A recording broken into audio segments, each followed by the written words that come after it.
Shalom Bapak Ibu Saudara yang terkasih di dalam Tuhan kita Yesus Kristus. Seri pengajaran hari ini Selasa 19 Januari 2021 berjudul Kuasa Menjadi Anak-anak Allah. Satu hal yang jarang kita sadari sebagai orang Kristen adalah kenyataan bahwa kita diberi kuasa menjadi anak-anak Allah. Hal itu sangat jelas dinyatakan dalam Yohanes 1 ayat 12, yang demikian bunyinya, "Tetapi semua orang yang menerimanya diberinya kuasa supaya menjadi anak-anak Allah, yaitu mereka yang percaya dalam nama-Nya." Semua orang tanpa kecuali, asalkan menerima Yesus dan percaya dalam nama-Nya, diberi kuasa menjadi anak-anak Allah. Kata kuasa dalam teks aslinya dipakai kata exousia, yang artinya hak. Sedangkan untuk anak-anak Allah dipakai kata teknon, yang artinya anak dalam arti keturunan. Di dalam kata teknon menyiratkan adanya pewarisan gen atau sifat-sifat orang tua kepada anak. Dengan demikian, orang Kristen itu dikaruniai hak untuk bisa berkeadaan sebagai anak-anak Allah. Hal itu sama artinya mewarisi karakter, moral, atau sifat-sifat Allah yang suci dan agung itu.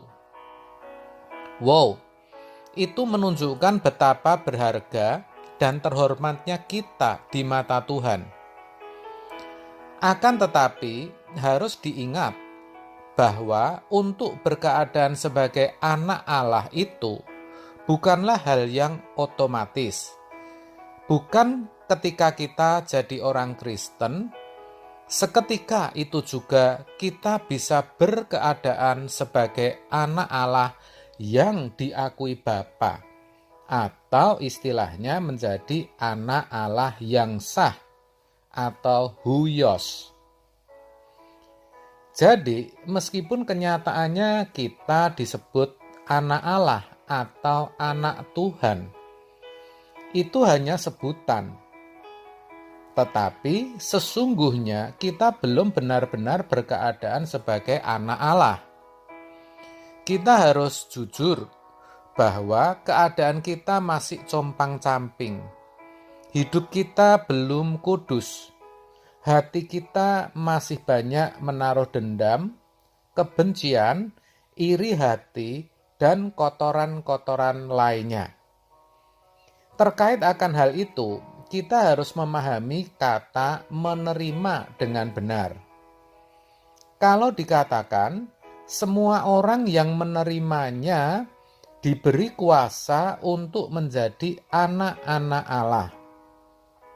Kata menerima dalam teks aslinya dipakai kata elabon dari akar kata lambano, yang selain berarti menerima atau to accept, juga berarti to get hold of, berpegang tetap.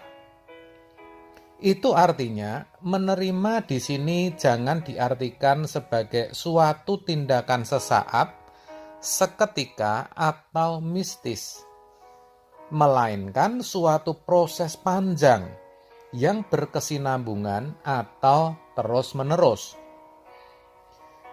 Ibarat dalam ikrar pernikahan, seorang mempelai laki-laki mengatakan kepada calon istrinya, "Aku menerima engkau sebagai istriku satu-satunya yang sah, baik dalam senang atau susah, kelimpahan atau kekurangan, sehat atau sakit, dan seterusnya.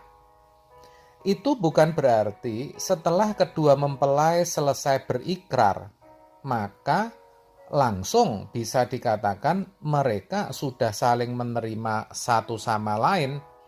Belum, saudara.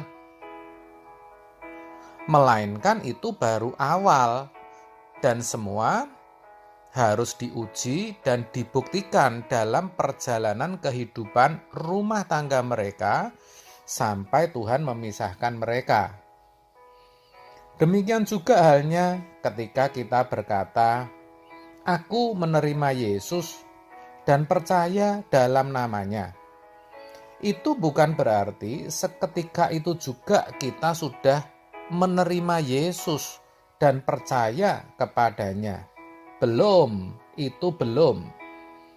Itu juga baru awal, saudaraku, dan masih harus diuji dan dibuktikan selama kita mengiring Dia sepanjang hidup kita.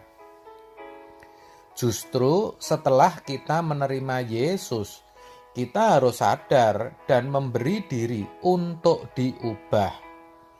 Memang untuk bisa diubah menjadi anak Allah, yang tadi saya katakan mewarisi karakter atau moral Allah yang agung itu, tampaknya sulit, bahkan sangat sulit, dan terkesan tidak mungkin. Akan tetapi tadi kita belajar bahwa kita sudah diberi hak atau exousia untuk itu.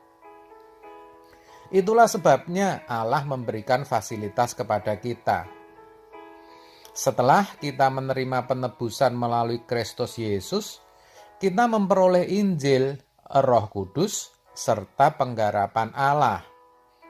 Injil bicara tentang kebenaran yang adalah pribadi Yesus sendiri. Hidup Yesus harus kita jadikan model.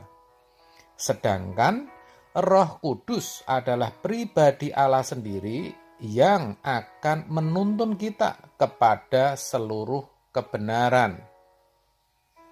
Yohanes 16 ayat 13.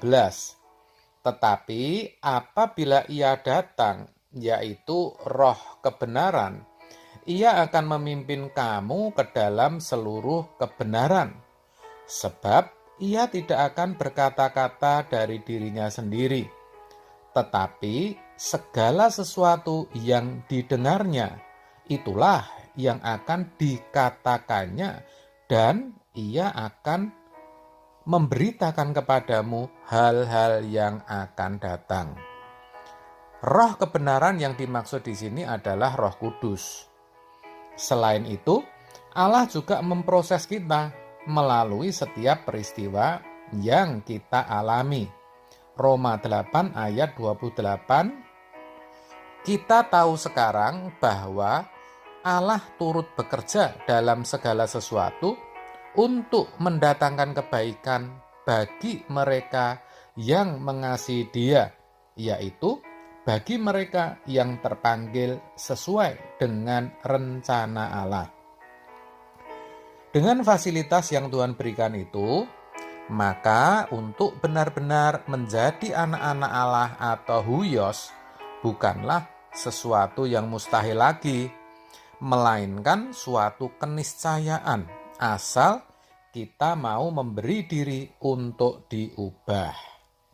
Oleh sebab itu, melalui kebenaran hari ini, kiranya kita sebagai orang Kristen jangan hanya suka menyebut diri kita atau mendengar orang menyebut kita dengan sebutan anak Tuhan atau bangga dengan sebutan itu.